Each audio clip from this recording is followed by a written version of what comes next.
Hello dear 11th class students, कैसे हैं आप सब लोग। Chemistry concept for your channel आप सभी का हार्दिक स्वागत करता है।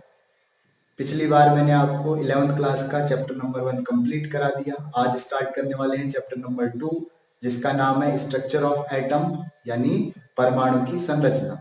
तो इससे पहले हम ये पढ़ चुके हैं कि डाल्टन का परमाणु सिद्धांत, द्रव्यमान संरक्षण का नियम, स्थिर अनुपात का नियम और भी कुछ बातें समझा पाने में सफल हो गया। लेकिन कुछ ऐसी भी चीजें हैं जिसको डाल्टन का परमाणु सिद्धांत समझा नहीं पाया, जैसे तत्व आपस में संयोग करके यौगिक बनाते हैं, तो कब बनाते हैं और क्यों बनाते हैं, इसका स्पष्टीकरण डाल्टन नहीं दे पाए।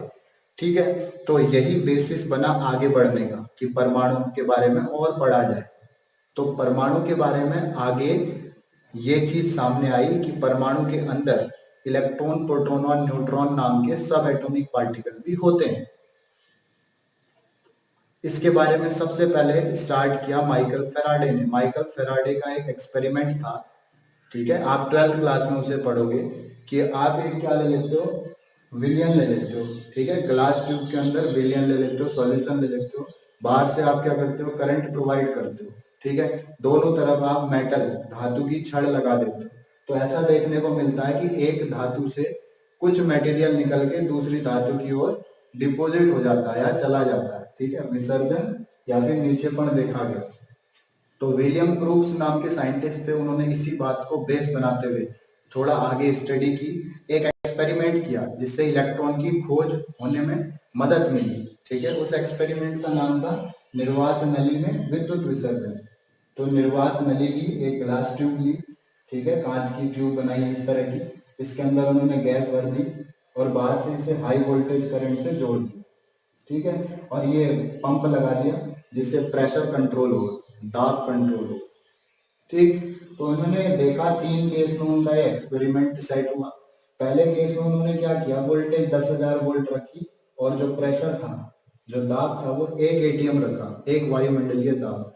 तो उन्होंने देखा कि मतलब कुछ भी दिखाई नहीं दिया, नो ऑब्जर्वेशन, कुछ नहीं हुआ। क्यों? क्योंकि विद्युत धारा प्रवाहित ही नहीं हो पा रही थी इतने हाई प्रेशर पर। ठीक है, विद्युत धारा प्रवाहित नहीं हो पा रही थी। तो उन्होंने फिर क्या हुआ, वोल्टेज सेम रखी सेकंड केस में, प्रेशर थोड़ा घटा दिया, 10 की पावर -2 एटीएम कर दिया। ठीक है, तो देखा कि जो गैस इसके अंदर भरी हुई है उससे प्रकाश उत्सर्जित हो रहा था। ठीक, कलर्ड आपको लाइट दिखाई दे रही थी जो इसके अंदर गैस भरी हुई है उसके अंदर। ठीक, थर्ड केस में उन्होंने क्या करा, वोल्टेज को तो सेम रखा लेकिन प्रेशर को और कम कर दिया।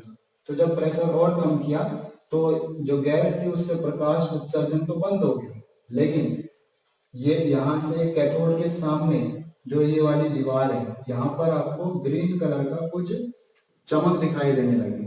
ठीक है, इस बार क्या हुआ, प्रकाश उत्सर्जन जो गैस से हो रहा था वो तो बंद हो गया, लेकिन यहाँ पर ग्रीन कलर्ड लाइट दिखाई देने लगी आपको वॉल में।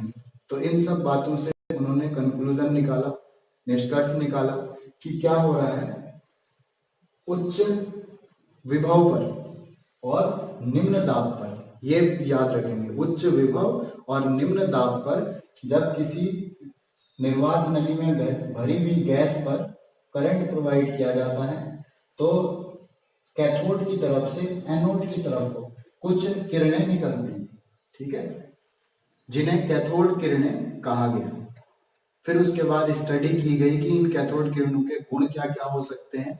तो सबसे पहला गुण, कैथोड किरणें सीधी रेखा में गति करती है। इसका पता कैसे चला, इन्होंने यहाँ पर कुछ मटेरियल रख के देख लिया और फिर एक्सपेरिमेंट को दोहराया। तो उन्होंने देखा कि इस मटेरियल की ना जो शेडो थी वो यहाँ बन रही थी। तो कभी भी यदि किसी वस्तु की छाया उसी के पीछे बिल्कुल बन जाए सीधी सी उसी पथ में, तो इससे स्पष्ट होता है कि सामने से जो चीज आ रही है वो सीधी रेखा में गति करती है। तो ऐसे पता चला कि कैथोड किरणें सीधी रेखा में गति करती हैं। दूसरा, कैथोड किरणें ऋण आवेशित कण से मिलकर बनती है। जाहिर सी बात है, यहाँ से ऋण से निकल रही है और इस तरफ को जा रही है, तो ऋण से निकल रही है यानी कैथोड से निकल रही है, ऋण से निकल रही है तो ऋण आवेशित है। ठीक है, या ये भी कह सकते हैं कि प्लस की तरफ जा रही है तो प्लस की तरफ आकर्षित कौन होगा, जिसके पास ऋण आवेश होगा। तीसरी बात, कैथोड किरणों में गतिज ऊर्जा होती है। गतिज ऊर्जा का पता कैसे चला, इन्होंने यहाँ पर एक ना पहिया बना के रख दिया, छोटा सा मॉडल के रूप में एक व्हील बना के रख दिया, और यहाँ से एक्सपेरिमेंट को दोहराया तो देखा कि वो पहिया अपने आप रोटेट होने लगा। ऐसा कब हो सकता है? जब बाहर से कोई ऊर्जा वाली वस्तु आ रही हो, ठीक है ना। तो ऊर्जा किस रूप में? ऊर्जा गतिज ऊर्जा। ऐसी ऊर्जा जो किसी चीज को गति कराने के लिए रिस्पॉन्सिबल है उसको गतिज ऊर्जा कहते हैं, यानी काइनेटिक एनर्जी। तो इससे पता चला कि जो यहाँ से कैथोड किरणें आ रही थी उनमें गतिज ऊर्जा भी होती है, यानी वो सूक्ष्म कणों से मिलकर बनी हुई होती है। कैथोड किरणें ऊष्मीय प्रभाव प्रदर्शित करती हैं। ऐसा देखा गया कि जैसे ही कैथोड किरणें निकल रही थी तो अंदर हीट प्रोड्यूस हो गई, ठीक है। दूसरा मेटल प्लेट क्या हो गया? गर्म हो गया। ये जो इलेक्ट्रोड होते हैं मेटल के प्लेट होते हैं, तो यहाँ देखा गया कि मेटल प्लेट हीट हो रहा था इलेक्ट्रॉन निकलने से। अगला, कैथोड किरणें इलेक्ट्रोड पर तथा उपस्थित गैस की प्रवृत्ति पर निर्भर नहीं करती। इंपॉर्टेंट पॉइंट है। जो कैथोड किरणें यहाँ से निकल रही हैं वो यहाँ और यहाँ चाहे आप किसी भी धातु की प्लेट लगा लो उससे फर्क नहीं पड़ने वाला, उस पर निर्भर नहीं करती, ना ही इस गैस पर कि इसके अंदर कौन सी गैस भरी हुई है, ठीक है। गैस कौन सी भरी है, धातु की छड़ कौन सी लगी है, कैथोड किरणें इन दोनों बातों पर निर्भर नहीं करती। इंपॉर्टेंट। नेक्स्ट, कैथोड किरणें गैस कणों को आयनित कर देती है। बहुत इंपॉर्टेंट है।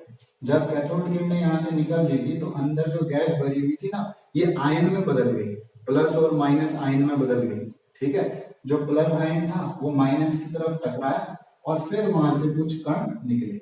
इस बात को ध्यान रखेंगे। तो कैथोड किरणों के पास इतनी क्षमता होती है कि वो अंदर भरी हुई गैस को आयनित कर देती है। ठीक हो गया। इससे निष्कर्ष ये निकलता है कि कैथोड किरणें ऋण आवेशित कणों से मिलकर बनती हैं जिन्हें इलेक्ट्रॉन कहते हैं। कैथोड किरणें ऋण आवेशित कणों से मिलकर बनती हैं जिन्हें हम लोग इलेक्ट्रॉन कहते हैं। सबसे पहले नाम किसने दिया? स्टोनी ने दिया। स्टोनी नाम के केमिस्ट थे, उन्होंने नाम दिया। ठीक। कुछ और चीजें, कैथोड किरण नाम क्यों दिया गया? क्यों दिया गया? क्योंकि ये किरणें कहां से निकल रही थी? कैथोड से निकल रही थी, नेगेटिव टर्मिनल से निकल रही थी। नेक्स्ट, एक और निष्कर्ष क्या निकलता है इसको ध्यान से समझेंगे कि गैस कणों के आयनीकरण से, जब यहाँ पर गैस के जो कण थे वो आयनित हुए, आयनित मतलब प्लस माइनस आयन में चेंज हो गए। कैसे? वोल्टेज देने से, करंट देने से, ठीक है। तो धनायन, जो धनायन बने होंगे वो कैथोड से टकराते हैं। इंपॉर्टेंट है। धनायन यहाँ से जो निकले वो इस कैथोड से टकराते हैं, धातु की छड़ से टकराते हैं, ठीक है। तो जिससे इलेक्ट्रॉन निकलते हैं, जिससे क्या निकलेंगे? इलेक्ट्रॉन निकलेंगे। वो इलेक्ट्रॉन किसकी तरफ आते हैं? ऐसे एनोड की तरफ को गति करते हैं, ठीक है, क्योंकि यहाँ प्लस चार्ज है। और जो कांच की दीवारें हैं इस नलिका में उसमें कलर दिखाई देता है जिसे हम लोग फ्लोरोसेंस कहते हैं, ठीक है, प्रतिदीप्ति कहते हैं। तो कैथोड किरणों का यह भी गुण है कि इनके अंदर प्रतिदीप्ति उत्पन्न करने की प्रवृत्ति भी पाई जाती है। तो ये सब आप डिटेल में नोट कर लेंगे और इसे तैयार कर लेंगे। इससे पूरा एक्सपेरिमेंट क्लियर हो गया होगा। और इधर से ये पता चलता है कि कैथोड किरणें ऋण आवेशित होती हैं, कैथोड से उत्पन्न होती हैं सबसे पहले, और बाद में क्या होती है जब कैथोड से उत्पन्न होती है तो बीच में जो गैस है उससे आयनित कर देती है। आयनित करने से फिर कण कैथोड में टकराते हैं, फिर इलेक्ट्रॉन एनोड की तरफ मूव करते हैं, यानी electrons are negatively charge particle. ये पता चल गया, ठीक है। तो इसमें जो काम किया वो विलियम क्रूक्स ने एक्सपेरिमेंट किया, स्टोनी नाम के केमिस्ट ने इसको नाम दिया इलेक्ट्रॉन, और इलेक्ट्रॉन की खोज को वेरीफाई जो करा वो जे थॉमसन ने किया। उसे आगे अभी देखेंगे, एक एक्सपेरिमेंट होगा, तो आप लोग इतना नोट कर लीजिए, ठीक है। अपने नोट्स प्रॉपर बनाइए, सिस्टमेटिक, ताकि आपका नॉलेज अपग्रेड रहे। अगर आपको वीडियो पसंद आती है तो आप लाइक कीजिए, शेयर कीजिए और चैनल को सब्सक्राइब जरूर कर लीजिए, क्योंकि सारा सिलेबस आपका इस चैनल पर कराया जाएगा। That's it for today. Thank you class.